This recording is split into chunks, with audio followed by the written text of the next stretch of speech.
अब बात करते हैं फोर्थ ब्लॉक की। ये जो फोर्थ ब्लॉक है इसमें कहानी विधा दी गई है साहित्य की। और इससे पहले हम जो ब्लॉक पढ़ करके आई हैं, फर्स्ट ब्लॉक में हमने नाटक को पढ़ा, सेकंड ब्लॉक में हमने एकांकी नाटक पढ़ा, थर्ड ब्लॉक में हमने उपन्यास पढ़ा, और अब इस ब्लॉक में फोर्थ ब्लॉक में हम हिंदी साहित्य की जो गद्य विधा कहानी है उसको पढ़ेंगे। इस ब्लॉक में हम जानेंगे कि कहानी का उद्भव कैसे हुआ, कैसे इसका विकास हुआ, और जो कहानी है ये कहाँ से आई, कैसे इसकी उपज हुई, इस विषय में जानेंगे। क्योंकि बिल्कुल आरंभ अगर हम देखें तो कहानी कब प्रारंभ हुई, इसकी प्रस्तावना में इसी बात को कि हमें क्या क्या इसमें पढ़ना है, और फिर इसके बाद जो कहानी उद्भव विकास उसके अस्तित्व के बाद में जो कहानी के तत्व हैं जिनके द्वारा हम उसकी समीक्षा करते हैं, जैसे कि कथा वस्तु है, ये कहानी का एक तत्व है, चरित्र चित्रण है, ये कहानी का एक तत्व है, परिवेश है, और संवाद है, संरचना शिल्प है, प्रतिपाद्य है, ये सब कहानी के तत्व हैं जो उसके आकार प्रकार के लिए आवश्यक होते हैं। इसके बाद में कहानी के क्या क्या भेद हैं, कहानी का विकास कैसे है, ये सब पढ़ते हुए फिर सार संक्षेप में जाएंगे। तो ये जो हमारा फोर्थ ब्लॉक है इसमें हम अब देखते हैं कि कहानी का स्वरूप क्या है। तो ये खंड हमारा कहानी के विकास की यात्रा को दर्शाता है, और विभिन्न प्रकार की कहानियों का अध्ययन भी हम इसमें करेंगे। क्योंकि कहानी वैसे भी एक लोकप्रिय विधा है। ये हम चाहे किसी भी आयु वर्ग के व्यक्ति की बात करें, मानव की बात करें, हर किसी आयु वर्ग में कहानी हर किसी को प्रिय लगती है। चाहे बच्चों के लिए हो, युवा वर्ग के लिए हो, किसी के लिए भी हो। आप भी अपने दादी नानी से सबसे कहानियां सुनते आए होंगे, बचपन में बहुत सारी कहानियां आपने सुनी होंगी। वो कहानियां हृदय को एकदम भर लेती हैं, क्योंकि बहुत छोटा सा कलेवर होता है और एकदम लघु स्वरूप होता है और एकदम हृदय पर आघात करती है। तो ये जो कहानियां हैं ये वास्तव में बहुत मनमोहक होती हैं। तो कहानियों का जो स्वरूप रहा है उसको जानने के लिए, उसे पहचानने के लिए थोड़ा सा पहले जाना पड़ता है कि सबसे पहले हम किसे, क्योंकि एक विकास जहाँ से कहते हैं कि ये सबसे पहली कहानी है, पर उससे पहले भी बहुत सारी कहानी लिखी गई होंगी। क्योंकि कहानियां तो जब से शुरू हुई हैं, जब से मनुष्य का जीवन इस पृथ्वी पर शुरू हुआ है। लेकिन कहानियों को पढ़ने से पहले ये भी आवश्यक है कि वो है क्या, उसको हम किस तत्व के रूप में देखते हैं, उसकी क्या विशेषताएं हैं और कितने तरह की ये हो सकती हैं। इसके साथ साथ हिंदी कहानी की परंपरा से भी परिचित होना आवश्यक है। क्योंकि किसी विधा को यदि हमें समझना है, भली प्रकार से उसे जानना है, जिज्ञासा है उसके प्रति, तो निश्चित रूप से उसको हमें बिल्कुल प्रारंभ से देखना होगा, तभी वो विधा हमें पूर्ण रूपेण समझ में आती है। तो कहानी, और वैसे भी कहानी इतनी लोकप्रिय विधा है तो उसके विषय में तो जानना बनता ही है। भली भांति उसको समझने के लिए, उसका विश्लेषण करने के लिए, उसका मूल्यांकन करने के लिए हमें सहायता भी मिलेगी यदि हमने कहानी को आरंभ से जाना होगा और उसको पढ़ा होगा। तो चलिए देखते हैं कि कहानी का आरंभ कहाँ से और कैसे होता है। इतिहास उठाकर देखें तो आधुनिक युग में कहानी साहित्य बड़ी तेजी से पनपा, जहां रोचकता ने उसका एक प्रचुर प्रसार किया। रोचकता इसलिए कहेंगे क्योंकि कहानी को सभी ने पसंद किया है और ये जो विधा है सभी के लिए रुचिकर है। तो वहीं उसकी कला में भी विकास आया। कहानी की हमें विविध शैलियां देखने के लिए मिलती हैं, और कोई भी विषय ऐसा नहीं है जो कि कहानी से अछूता रहा। यानी कि हर विषय पर कहानियां लिखी गई हैं, चाहे वो पौराणिक हैं, ऐतिहासिक हैं, या सामाजिक हैं, या समसामयिक हैं। पर कहानी केवल आजकल की वस्तु नहीं कही जा सकती। कहानी का विकास तो मनुष्य की भाषा के साथ साथ माना जा सकता है। जहां मनुष्य ने बोलना सीखा, कहानी ने भी कोई ना कोई रूप अवश्य ग्रहण किया। प्राचीन कहानी और आजकल की कहानी में अगर हम भेद करें तो वो बिल्कुल उसी प्रकार से है जैसे प्राचीन काल में राजतंत्र चलता था और आज के समय में जनतंत्र चलता है। आदिम कहानी विशेष और प्रसिद्ध व्यक्तित्व को लेकर चलती थी और आज की कहानी का नायक उपेक्षित और साधारण जन है। तो प्रारंभ में कहानी कही जाने वाली वस्तु थी। जिसने कहा, जिसने सुना दिया वो कहानी, लिखी पढ़ी जाने वाली वस्तु नहीं थी। एक विधा के रूप में नहीं चलती थी, लेकिन कहानियां थी। जैसा कि कहानी नाम से ही ये चीज विदित भी होती है, जानी भी जाती है कि कहानी जिसे कहा गया। पर अंतर होते हुए भी हम कहानी के मुख्य तत्व को खोजते हैं तो कही जाने वाली कहानी में वह उतनी ही सबलता से विद्यमान दिखाई देती है जितना कि वर्तमान लिखित कहानियों में दिखाई देती है। तो कहने का तात्पर्य यह है कि कहानी का साथ जीवन से, अभी पीछे भी कहा कि कहानी का विकास मनुष्य की भाषा के साथ साथ माना गया है। तो कहानी का जो अस्तित्व है वो अस्तित्व मनुष्य के साथ साथ है, जीवन के साथ साथ। जीवन की प्रत्येक अवस्था में किसी ना किसी रूप में कहानी उपस्थित है। तो कहानी को इतना जानते हुए भी कहानी क्या है ये प्रश्न तुरंत उठाता है। और वैसे भी जो चीज हमें सर्वप्रिय होती है उसके लिए तो हमें सब कुछ जानने की इच्छा होती है। तो कहानी तो एक लोकप्रिय विधा है, तो इसलिए ऐसा लगता है कि पता होना चाहिए कब आई, कैसे आई, कहां से आई, किस प्रकार जन्मी। तो इस प्रश्न का उत्तर लेकिन तुरंत नहीं मिल सकता, क्योंकि कहानी का स्वरूप इतना सरल भी नहीं है कि आप झट से उसे सीमित कर दें और झट से बता दें कि यहां से शुरू होती है। कहानी के स्वरूप में जितनी विविधता आई है उतनी और किसी भी साहित्यिक रचना के स्वरूप में दिखाई नहीं देती। हम कहना चाहें तो कह सकते हैं कि हमारी कहानी ने ही युग और अवसर के अनुकूल महाकाव्य, खंड काव्य, कथा, आख्यायिका, उपन्यास, गल्प, नाटक आदि के रूप ग्रहण किए।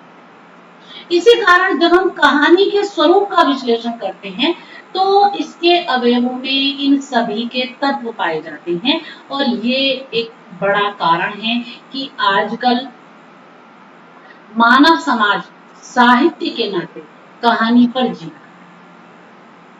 मेरा विश्वास है कि मानव जिज्ञासा तृप्ति के लिए कहानी किसी ना किसी रूप में चिरंतन रूप से आवश्यक है, उस पर चिंतन है। तो ऐसी कहानी को हम परिभाषा के घेरे में तो बांध नहीं सकते कि हम उसे यूं ही परिभाषित कर देंगे। इसलिए वैज्ञानिक रूप से इसकी परिभाषा न देकर इसके स्वरूप को समझाने का प्रयत्न अधिक किया जाना चाहिए, ये ज्यादा श्रेयस्कर है। तो आजकल कहानी का प्रमुख स्थान है जो हमारी साहित्यिक विधाएं हैं उनमें कहानी एक विशेष स्थान रखती है। और ये तो कई बार बात आ चुकी है कि कहानी लोकप्रिय है, सर्वप्रिय विधा है हिंदी साहित्य की। समाचार पत्रों में तो कहानी का रूप रहता है, हम कोई स्वतंत्र पत्रिकाएं निकालते हैं वहां भी हमें कहानियां देखने के लिए मिलती हैं। साथ ही साहित्यिक पत्रिकाओं में भी कहानी को स्थान दिया जाता है। जन साधारण की रुचि भी कहानी की ओर अधिक है। अतः कहानी का महत्व तो किसी भी दृष्टि से कम नहीं किया जा सकता, छुपा हुआ नहीं। इसके अतिरिक्त धर्म की व्याख्या और प्रचार के लिए कहानी का आश्रय पुराणों एवं जातक कथाओं ने लिया। उनमें भी छोटी छोटी कहानियां देकर के धर्म की व्याख्याएं की गई हैं, नीति तत्वों की व्याख्याएं की गई हैं, मानवीय मूल्यों की व्याख्याएं की गई हैं, उदाहरण दिए गए हैं दिव्य पात्रों के, उदाहरण दिए गए हैं पौराणिक पात्रों के, उदाहरण दिए गए हैं पशु पक्षियों के। लेकिन व्याख्या और शिक्षा किस चीज की है? नैतिकता की, धर्म की, कर्म की। तो सामाजिक व्यवस्था तथा नीति और उपदेश के लिए हम देखते हैं, आपने भी सुनी होगी हितोपदेश, पंचतंत्र आदि की कहानियों की सृष्टि हुई। आपने पंचतंत्र की कहानियां सुनी होंगी, हितोपदेश की भी सुनी हो शायद। तो व्यक्तिगत शूरता और प्रताप के विस्तार के लिए बेताल 25 की कहानी, इस पर तो अभिनय भी हुआ है। सिंहासन बत्तीसी की कहानियां, भोज प्रबंध की कहानी, बहुत कहानियां रची गई हैं। और भी अनेक राजनीतिक और सामाजिक सिद्धांतों एवं विश्वासों के प्रचार हेतु कहानी का पल्ला पकड़ा जाता है। हम कहीं पर राजनीतिक प्रचार कर रहे हैं, सामाजिक सिद्धांतों पर प्रचार प्रसार कर रहे हैं, किसी विश्वास को हम बता रहे हैं, तो हम कहानी का पल्ला पकड़ते हैं। कहानी के रूप में हम उन चीजों को समझाते हैं। तो न केवल काव्य में ही वरन सामाजिक और धार्मिक शास्त्रों में भी कहानी का महत्वपूर्ण स्थान है, और वहां भी उद्देश्य सिद्धि के लिए कहानी एक सबल है। अब हम क्योंकि बात करते आए हैं शुरू से कि कहानी की उत्पत्ति कब हुई, कहाँ हुई, किस प्रकार हुई, तो हालांकि ये जो प्रश्न है, ये प्रश्नों का सटीक उत्तर दे पाना तो असंभव, दुर्लभ है। कुछ कहा जा सकता है तो यही कहा जा सकता है कि कहानी का जन्म तो मनुष्य के साथ ही हुआ। मनुष्य का जीवन अपने आप में एक कहानी है। संसार में अवतरित होता है मनुष्य, मनुष्य अपने चारों ओर क्या देखता है, जड़ चेतन प्रकृति को देखता है, उसके संपर्क में आता है। सर्वप्रथम ये प्रश्न करता है, ये हरी भरी प्रकृति कहाँ से आई, ये जड़ जंगल कहाँ से आई, ये चारों तरफ विस्तृत आकाश कैसे आया, ये चारों ओर फैला हुआ सागर कहाँ से आया, तो प्रकृति के तत्व कहाँ से आए। तो एक जिज्ञासा जो है वो मानव मस्तिष्क में हमेशा से रही। अनेक प्रकार के अनुभव उसने किए हैं, अनेक प्रकार की समस्याएं उसके जीवन में आई हैं, अनेक प्रकार की प्रतिक्रियाएं उसके मन में उत्पन्न हुई हैं। जीवन और जगत को लेकर प्राप्त होने वाले अनुभव और उत्पन्न होने वाली प्रतिक्रियाओं को प्रकट करने की जन्मजात प्रवृत्ति उसमें रही। मतलब इस जीवन में, जगत में जो भी उसने अनुभव किए हैं, यहाँ इस पृथ्वी पर रहता है मानव, इस संसार में रहता है, इस संसार का प्राणी है, तो पूरे जीवन में बहुत सारी प्रतिक्रियाएं होती हैं, और जन्मजात उन प्रतिक्रियाओं को प्रकट करने की प्रवृत्ति उसमें होती है। आरंभ में वह अपने अनुभवों की प्रतिक्रियाओं को इंगितों के द्वारा, संकेतों के द्वारा प्रकट करता है। बाद में अभिव्यक्ति के सशक्त और प्रभावशाली माध्यम भाषा के विकसित हो जाने पर ऐसा साधन प्राप्त हो गया जिसके द्वारा वह अधिक सरलता से, अधिक व्यापकता से और सुबोधता के साथ अपनी बात कह सकता। क्योंकि बिल्कुल प्रारंभ में तो भाषा उसके पास नहीं थी, वह संकेतों के द्वारा, अपनी गतिविधियों के द्वारा, अपनी प्रतिक्रियाओं के द्वारा अपनी भावनाओं को प्रकट करता। तो अपनी बात कहने की जो ये प्रवृत्ति है, इस प्रवृत्ति के आधार से कहानी का जन्म। कहां से जन्म हुआ कहानी का? अपनी बात कहने की इस प्रवृत्ति के आधार से कहानी का जन्म हुआ। बात का ही रूप वार्ता भी है, और वार्ता का कथा वार्ता से गहरा संबंध है। समझिए इस बात को, फिर से दोहरा रही हूँ कि अपनी बात को कहने की इस प्रवृत्ति के आधार से कहानी का जन्म हुआ, और बात का रूप वार्ता है, और वार्ता का कथा वार्ता से गहरा संबंध है।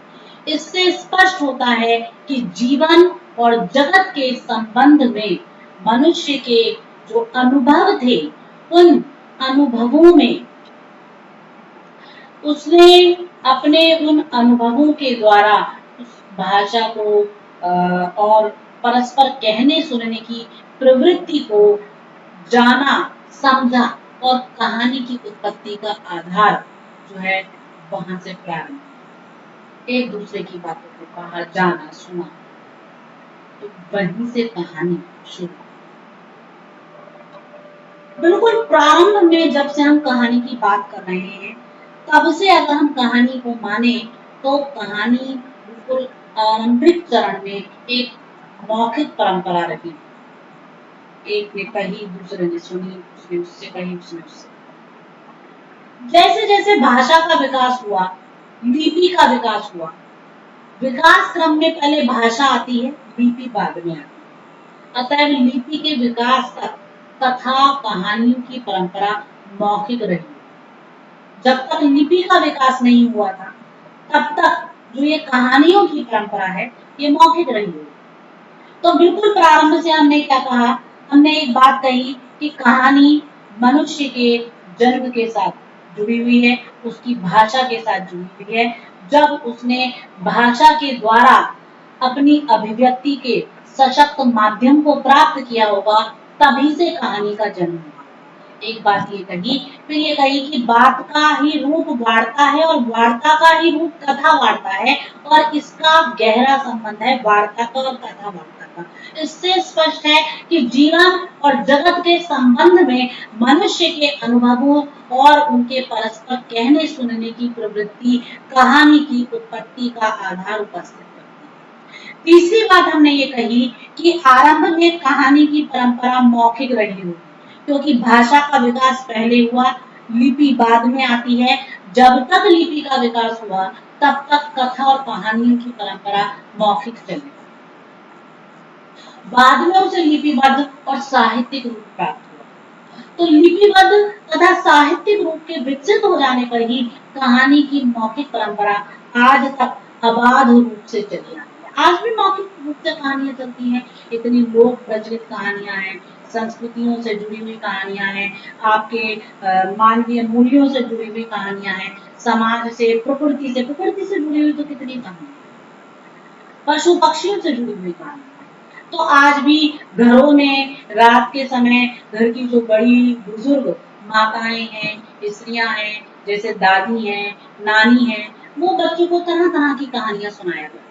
और ये कहानियां सुनाने की परंपरा बहुत प्रारंभ से है, जब से हमने बताई तब से बिल्कुल प्रारंभ से चली आ रही है और अब तक चली आ रही है। इतना समाज आगे बढ़ गया है, इतना विकास हो गया है। आपने देखा होगा कि हर प्रतिमानों में, बहुत सारी चीजों में, आप हर दिशा में देखें, जो चीज बदल गई, जिन्होंने विकास प्राप्त कर दिया, हम उसके पूर्व रूप को इतना नहीं जानते।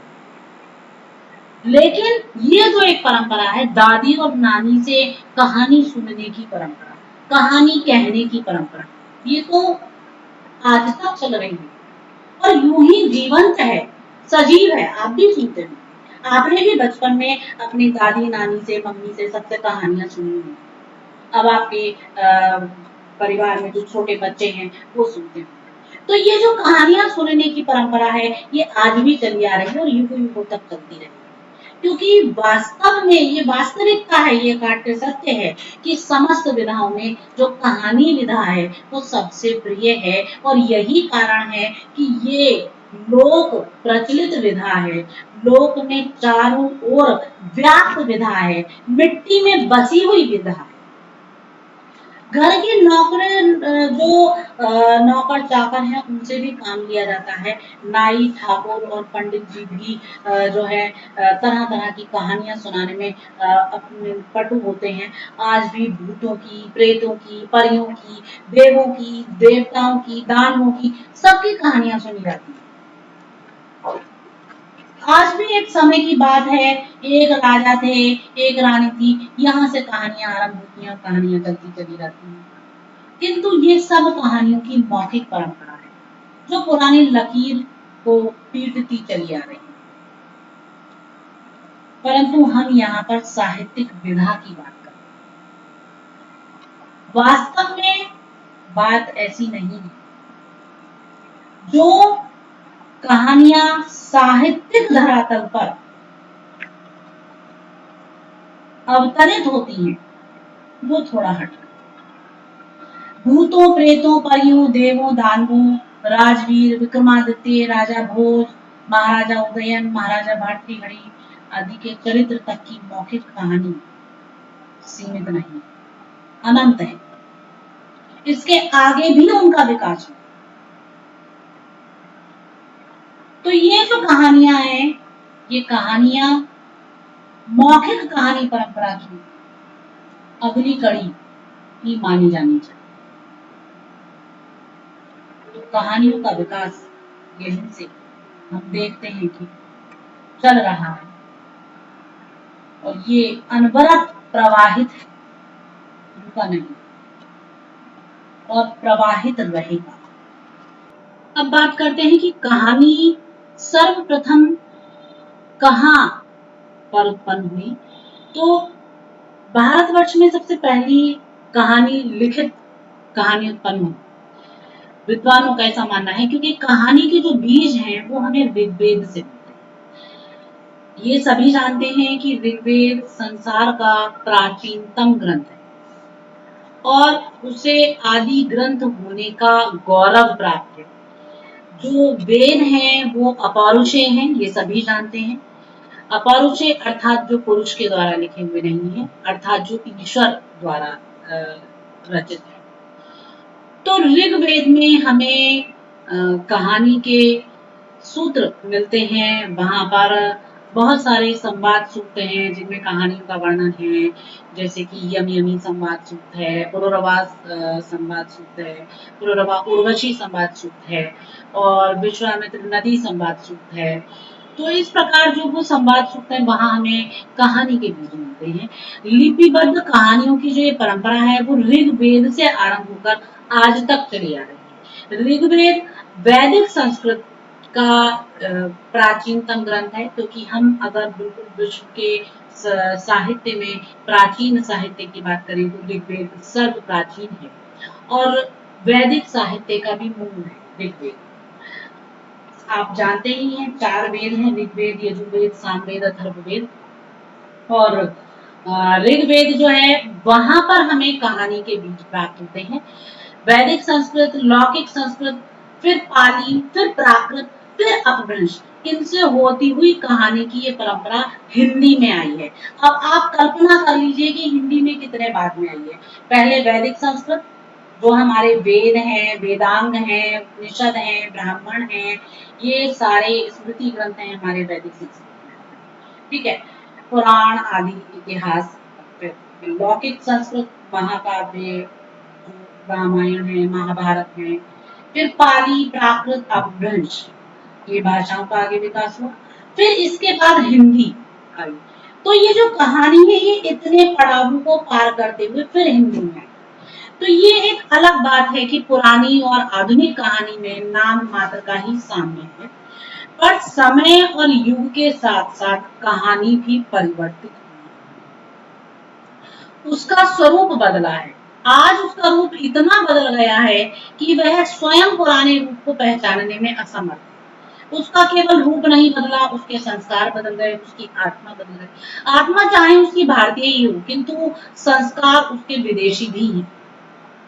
वैसे ही जैसे हम सबकी आत्मा भारतीय है, किंतु हमारे कार्यों में, हमारी भाषा में, हमारे संस्कार में, हमारे स्वरूप में विदेशी पुट भी है। ये नहीं कह सकते नहीं है। आप हिंदी भाषा बोलते हैं, आप भी बोलते हैं हिंदी भाषा, और जरा एक दिन जो है उसमें थोड़ा सा आत्मचिंतन कीजिए कि आप उस हिंदी भाषा में कितने अंग्रेजी के शब्द बोल देते हैं, कितने असंख्य शब्द तो आप ऐसे बोल देते होंगे कि आपको उनके हिंदी के भाव ही नहीं पता होंगे। हिंदी वर्तनी में उन्हें लिखा कैसे जाना है यही नहीं पता होगा, उनका हिंदी अर्थ क्या है यही नहीं पता होगा। तो ये तो नहीं कह सकते कि हमारे संस्कार विदेशी नहीं हुए हैं। रूप में, हमारे संस्कार में, हमारे कार्यों में विदेशी पुट आया है, और हम आज अपनी हिंदी से अधिक, अपनी मातृभाषा से अधिक हम विदेशी संस्कृति को अपनाते चले जा रहे हैं। तो बाबू गुलाब राय की जो निम्नलिखित पंक्तियां हैं वो इसे संकेत करती हैं कि आजकल की हिंदी कहानियां, जिनको गल्प, आख्यायिका, लघु कथा भी कहते हैं, तो भारत की पुरानी कहानियों की संतति, किंतु विदेशी संस्कार लेकर आई। खद्दर के सूट की भांति उनकी सामग्री प्रायः देशी है, किंतु काट छाट अधिकांश रूप से विलायती ढंग का। तो अब तक आपने ये चीज समझ ली कि हिंदी कहानी कब से चल रही है, मानव की भाषा के साथ, उसके जीवन के साथ। कहां से आई, कब आई? तो हमारी जो प्राचीन संस्कृति है, वैदिक संस्कृति है, हमें वहीं से हिंदी के सूत्र प्राप्त होते हैं। आधुनिक हिंदी कहानियों के आविर्भाव से पहले कहानी की एक लंबी परंपरा भारतवर्ष में, और ये जो परंपरा है ये वैदिक परंपरा वैदिक संस्कृत, लौकिक संस्कृत, संस्कृत, पाली, प्राकृत, अपभ्रंश इन भाषाओं से होते हुए हिंदी साहित्य में आए। तो मैंने अभी बताया था कि ऋग्वेद के जो संवाद सूक्त हैं, उपनिषदों की जो रूपक कथाएं हैं, रामायण की जो अंतः कथाएं हैं, महाभारत के जो उपाख्यान हैं, इसके बाद जो जातक कथाएं हैं, इसके बाद बृहद कथा का नाम आता है, वासव दत्ता का नाम आता है, दश कुमार चरित का नाम आता है, कादम्बरी कथा का नाम आता है जो बाण भट्ट की लिखी हुई है, मृत कथा श्लोक का नाम आता है, सोमदेव की कथा सरित सागर का नाम आता है, फिर बेताल पंचविंशतिका का नाम आता है, शुक सप्तति का नाम आता है, सिंहासन त्रिशंकिका का नाम आता है, पंचतंत्र, हितोपदेश, प्राकृत तथा अपभ्रंश में प्राप्त कथा काव्य, और उसके बाद हिंदी के आदिकाल के चारण काव्य तथा मध्यकाल के प्रेम गाथा काव्य, फिर वैष्णव वार्ताएं और अंततः भारतेंदु कालीन कथात्मक रचनाओं ने हिंदी कहानी का आविर्भाव से पूर्व कहानी का विकास क्रम देखा जाता है। इसके बाद जो मैंने बात कही कि सरस्वती पत्रिका जो हम यहाँ पर कह रहे हैं कि हिंदी कहानी का जो इतिहास है वो 19वीं शताब्दी के पहले दशक में हुआ और आचार्य महावीर प्रसाद द्विवेदी के संपादन में निकलने वाली जो पत्रिका सरस्वती है उसने कहानी लेखन को प्रोत्साहित किया। ये तो बहुत बाद की बात, बहुत बाद की बात है, ये द्विवेदी युग है। हमने द्विवेदी युग से पहले, देखिए फिर से सुनिए कि द्विवेदी युग से भी पहले बिल्कुल प्रारंभ से बात कही जा रही है। और तो पुनः वैदिक संस्कृत से मैं बता रही हूँ कि हम जो कहानी का उद्भव बिल्कुल प्रारंभ से देखते हैं। आप इसको देखिए कि बिल्कुल आरंभिक समय से जो कहानी का आविर्भाव हुआ है, आविर्भाव की बात चल रही है, तो ये जो कहानी की परंपरा भारतवर्ष में हमें मिलती है, कोई कहे कि ये कहीं और से आई, भारतवर्ष से ही आई है। भारतवर्ष में वैदिक पीरियड से यानी कि ऋग्वेद से, ठीक है, फिर वैदिक संस्कृत, फिर लौकिक संस्कृत दूसरे नंबर पर, फिर पाली, फिर प्राकृत, फिर अपभ्रंश, इन साहित्यों से होती हुई हिंदी साहित्य में कैसे आई? ऋग्वेद के संवाद सूक्तों में आप कहानियां देखते हैं, उपनिषदों की रूपक कथाएं आप पढ़ते हैं, फिर उपनिषदों में भी जो सारे के सारे जितने भी 108 उपनिषद हैं उनमें ब्रह्म विद्याओं का वर्णन है और वो रूपक कथाओं के माध्यम से दिए गए हैं।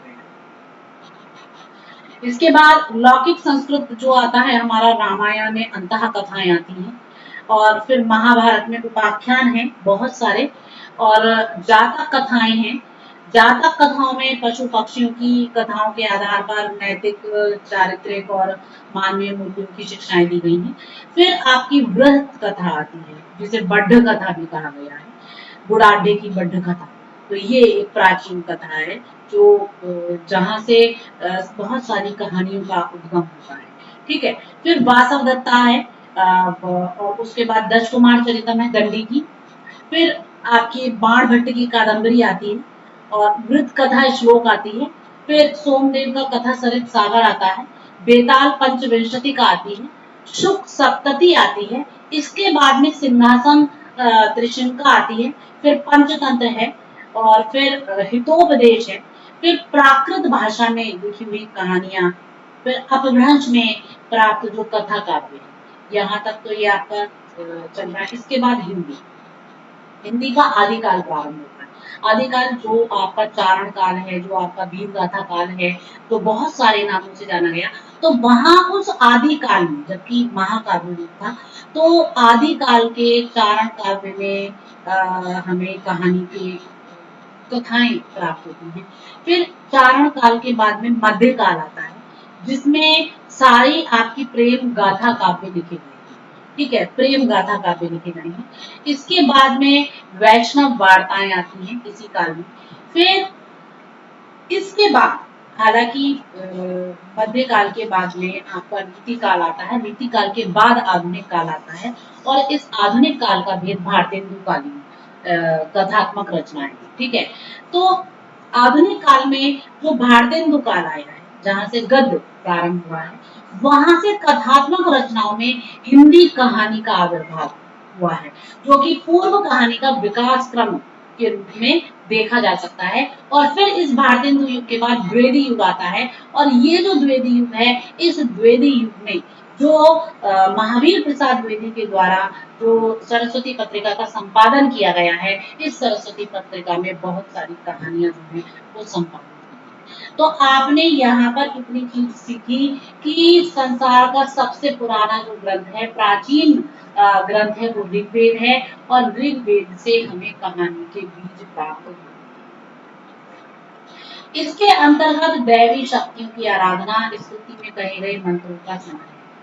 ठीक है, तो यहाँ तक हमने आपको ये बताया कि किस प्रकार से कहानी के बीज हमें कहाँ से प्राप्त हुए, है ना। और ये जो कहानी के बीज प्राप्त हुए, कैसे कैसे किन किन पड़ावों से होते हुए फिर हिंदी साहित्य में आए, ये हमने आपको बताया। ठीक है, तो ऋग्वेद के पश्चात उपनिषद साहित्य का स्थान आता है, और कथा साहित्य की दृष्टि से ये बहुत महत्वपूर्ण है, क्योंकि उपनिषदों में अध्यात्म, पूर्वजन्म, पराजन्म, मोक्ष, आनंद, यज्ञ आदि बहुत सारे विषयों को स्पष्ट करने के लिए कहानियों का ही सहारा लिया। तो ये एक संस्कृत का उद्गम है, लेकिन हिंदी तक आते आते कहानी का स्वरूप बहुत बदला है। तो ये जो हिंदी कहानी का इतिहास है, वो वास्तव में बहुत पुराना है। और इसका आरंभ, अब जो हम एक व्यवस्थित स्वरूप के रूप में देखते हैं, कुछ दृष्टि से हम कह सकते हैं कि आरंभ 19वीं शताब्दी के पहले दशक में। आचार्य महावीर प्रसाद द्विवेदी के संपादन में निकलने वाली जो पत्रिका सरस्वती है, उसने कहानी लेखन को प्रोत्साहित करने में एक विशेष मदद पहुंचाई, और बाद में कई पत्रिकाएं केवल कहानी को ही केंद्र में रखकर निकाली गई हैं, जिनमें कहानी, नई कहानी, सारिका आदि। और इस इकाई में कहानी के स्वरूप का जो परिचय दिया गया है, लेकिन श्रेष्ठ कहानियों का स्वरूप निर्धारित मानदंडों से बंधा नहीं होता। कहानी में नए नए प्रयोग होते रहते हैं। तो थोड़ा सा और कहानी को जानते हैं, फिर प्रेमचंद तक आते हैं, क्योंकि कहानी का जो विकसित रूप है वो प्रेमचंद रूप से प्राप्त, प्रेमचंद जी से ही प्राप्त होता है। लेकिन अभी हम यहाँ पर बात करेंगे प्रथम कहानी। ठीक है, तो इसे जानने के लिए हम फिर से थोड़ा सा पीछे जाते हैं, और हालांकि यहाँ पर भी हम थोड़ी सी बात ये करते हैं कि प्रेमचंद जिस तरह की कहानियां लिखते थे, आज उस तरह की कहानियां नहीं लिखी जाती। कहानी के तत्वों के अध्ययन से ये बात समझ में आती है कि एक बार जब हम जान लेते हैं कि कहानी क्या है, तो उसके बाद में उसमें जो नवीन प्रयोग हैं उनको हम आसानी से समझ पाते हैं। तो कहानी के स्वरूप और कहानी के विकास की जो चर्चाएं हैं, वो वास्तव में प्रारंभ से ऋग्वेद से ही प्रारंभ होती हैं, तभी हम उसके विकसित स्वरूप को समझ पाते हैं। तो कहानी हमारे लिए कोई अपरिचित शब्द नहीं है। बचपन में हमने दादी, नानी, माँ की कहानियां सुनी हैं, और एक समय की बात है, ये सब चीजें हमने पढ़ी हैं। ठीक है, देवी देवताओं की, पशु पक्षियों की कहानियां हमने सुनी हैं, और अजीब गरीब घटनाएं, कहानियां अतीत का हिस्सा रही हैं। और ये अभी हमने पूरा क्रम आपको बताया कि पुराण, महाभारत, पंचतंत्र, बेताल, पंचशील, जातक कथाएं, ये सब हमारे प्राचीन ग्रंथों के रूप में कहानियां यहाँ पर भरी पड़ी हैं, और हमने इन्हें पढ़ा है, सुना है, इनसे मनोरंजन साधा है, उनके माध्यम से तरह तरह की शिक्षा और उपदेश हमें मिलते हैं। तो इनमें वर्णित घटनाएं महत्वपूर्ण नहीं थी, बल्कि उनमें उनके माध्यम से व्यक्त उपदेश महत्वपूर्ण थे। तो निश्चय ही ये कहानियां हमारी परंपरा का महत्वपूर्ण हिस्सा रही हैं।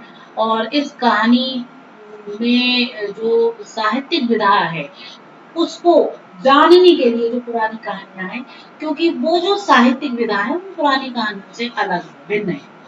क्योंकि अभी हमने कहा जो कहानियां हैं जो मौखिक परंपरा के रूप में चली है वो अलग है, जो साहित्यिक विधा के रूप में अपना स्थान बनाकर खड़ी थी वो अलग। तो प्राचीन कहानियां क्योंकि मौखिक रूप में चली आई हैं, कहानियों में महत्व होती थी, घटनाओं पर आधारित होती थी, घटना के माध्यम से लेखक अपने उद्देश्य की पूर्ति करता था, और इसके लिए वह घटनाओं को मनचाहा रूप दे देता था। तो उसके लिए जीवन की वास्तविकताओं का कहानी के संदर्भ में अत्यधिक महत्व नहीं। कहानी की रचना के लिए वह काल्पनिक, दैवीय, चमत्कारिक इन घटनाओं का सहारा लेता। लेकिन आज का कहानीकार कहानी की रचना करते हुए जीवन के प्रत्येक अंग पर गहरा विचार करता है। रखता है, ध्यान रखता है कि जिस कहानी की रचना वो कर रहा है वो अवास्तविक नहीं लगनी चाहिए, स्वाभाविक लगनी चाहिए। चरित्र वह निर्मित कर रहा है वह जीते जागते इंसान की तरह लगनी चाहिए। वह उनके द्वारा ऐसे कार्य संपन्न नहीं करा सकता जिसे मनुष्य के लिए कर पाना असंभव। तो यहाँ पर इस चीज को और अधिक जानने से पूर्व थोड़ा सा हम क्रम और जो कहानी का है वो जानेंगे। तो हिंदी साहित्य की दृष्टि से जो एक साहित्यिक रूप में कहानी का उद्गम हुआ, मौलिक कहानियों का आरंभ जो हिंदी भाषा में हुआ है, तो सन 1990 में जो सरस्वती के प्रकाशन के साथ आधुनिक हिंदी कहानी है वास्तव में वहां से उसका जन्म। हिंदी के अधिकांश आलोचक कहानी का आरंभ सरस्वती पत्रिका से ही मानते हैं। डॉक्टर लक्ष्मी नारायण लाल के शब्दों में इसके प्रकाशन का सबसे महान और क्रांतिकारी प्रयत्न था हिंदी कहानी का आरंभ। इस तरह अगर हम सरस्वती का प्रकाशन 20वीं शताब्दी हिंदी साहित्य के इतिहास की सबसे महान घटना कहें तो ये अतिशयोक्ति नहीं है। विशेषकर हिंदी कहानी कला की उत्पत्ति, प्रयोग और आरंभ, इन तीनों क्रमों अथवा चरणों के प्रकाश में सरस्वती का नाम कहानी शिल्प विधि के आरंभ और विकास के इतिहास में सदा अमर। तो ये जो लक्ष्मी नारायण लाल का जो कथन है ये इस बात को द्योतित करता है कि जो कहानी का एक साहित्यिक आरंभ है वो सरस्वती पत्रिका से होता है। तो सरस्वती के प्रकाशन से पूर्व हिंदी में कोई विशेष साहित्यिक कहानी उपलब्ध नहीं होती।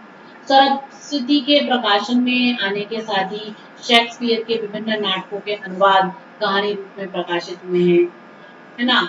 और इसके बाद में सरस्वती के प्रकाशन में प्रथम वर्ष 1990 में किशोरीलाल गोस्वामी की इंदुमती नामक कहानी प्रकाशित। इसलिए ये जो इंदुमती है इसी कहानी को हिंदी की प्रथम मौलिक कहानी कहा गया, लेकिन इस पर शेक्सपियर के टेम्पेस्ट नामक की छाप।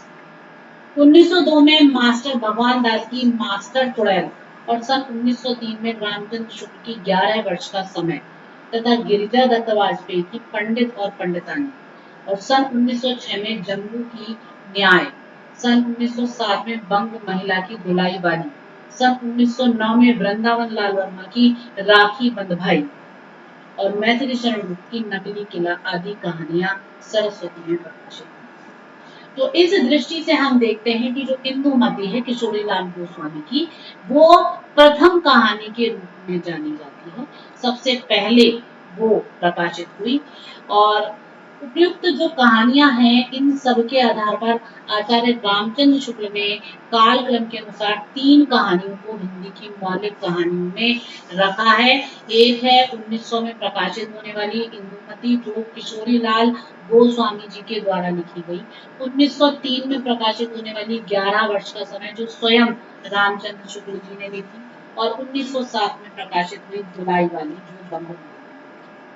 तो डॉक्टर श्री कृष्ण लाल किशोरी लाल गोस्वामी की इंदुमती को हिंदी की सर्वश्रेष्ठ सर्वप्रथम मौलिक कहानी मानते हैं। इंदुमती को डॉक्टर श्री कृष्ण लाल किशोरी लाल गोस्वामी की इंदुमती को हिंदी के सर्वप्रथम मौलिक कहानी के रूप में स्वीकार करते हैं। रामकृष्ण दास के अनुसार बंग महिला की दुलाई बाली हिंदी की प्रथम मौलिक कहानी है, क्योंकि पाश्चात्य कहानी कला के गुण उसमें सबसे अधिक है। और रामरतन भटनागर ने हिंदी में प्रकाशित जयशंकर प्रसाद की ग्राम कहानी को हिंदी की प्रथम मौलिक कहानी होने का गौरव प्रदान किया है। तो हालांकि हम देख रहे हैं कि सबके मतभेद अलग अलग हैं, लेकिन आप जितना मतलब कि जानेंगे देखेंगे तो यही देखेंगे कि इंदुमती को ही प्रथम कहानी के रूप में जाना जाता है जो सरस्वती पत्रिका में 1900 में प्रकाशित हुई है। तो इंदुमती जो है वो सर्वप्रथम कहानी है जो साहित्यिक दृष्टि से अपना स्थान बनाती है प्रथम अवस्था पर। और इस रूप में ये जो कहानी है इस कहानी का प्रयोग मतलब जो कहानी का एक स्वरूप है उसके साथ में सामने आता है।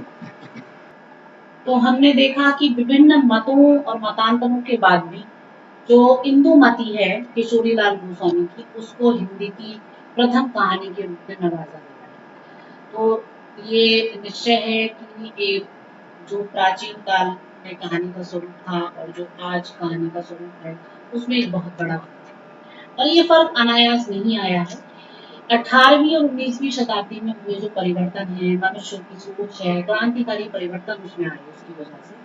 और अब मनुष्य की चिंता के केंद्र में धर्म नहीं है, बल्कि उसका स्थान स्वयं मनुष्य ने ले लिया है। और इसीलिए मनुष्य की सोच भी अधिक वास्तविक और जीवन के अधिक निकट में, और उसका असर जो है वो साहित्य पर भी पड़ता है। तो इस रूप में हमने अब तक ये जाना कि हमारी कहानी का उद्गम क्या रहा, कहाँ से आई, कैसे आई। सबसे पहले इसके बीज हमें ऋग्वेद में मिलते हैं। संस्कृत साहित्य से होते हुए पाली, प्राकृत, अपभ्रंश के पड़ावों को पार करते हुए हिंदी में आई, और हिंदी में भी आदिकाल, चारण काल, और चारण काल के बाद में मध्यकाल की जो प्रेमाख्यानक गाथाएं हैं, उनसे होते हुए ये भारतेंदु हरिश्चंद्र के युग तक आते हुए फिर एक साहित्यिक स्वरूप जो धारण करती है, वो महावीर प्रसाद द्विवेदी के द्वारा संपादित जो सरस्वती पत्रिका है, वहां से धारण करती है। तो ऐसा नहीं है कि उससे पहले कहानी नहीं लिखी गई, लेकिन साहित्य के रूप में जो कहानी का हम प्रथम स्वरूप देखते हैं, वो द्विवेदी युग में जो महावीर प्रसाद द्विवेदी की प्रकाशित पत्रिका है, संपादित पत्रिका सरस्वती है, उसमें किशोरीलाल गोस्वामी की जो कहानी प्रकाशित हुई है 1900 ईस्वी में, वो हम उसको देखते हैं इंदुमती को प्रथम कहानी के रूप में। हालांकि उसको लेकर भी काफी मत मतांतर है।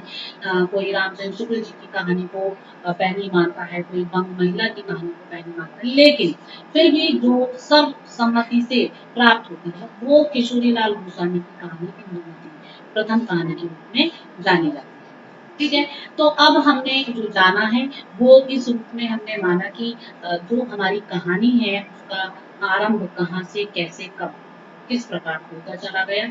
मौखिक परंपराओं में तो कहानी प्रारंभ से अपने आरंभिक समय से चलती चली आ रही है, जब से मनुष्य है तब से कहानियां हैं। लेकिन साहित्यिक विधा के रूप में कहानी का जो स्वरूप है वो हमें आधुनिक युग के भी द्विवेदी युग से परिलक्षित होता है, देखने को मिलता है। उसका विकसित रूप जो है वो हम प्रेमचंद युग में देखते हैं। ठीक है।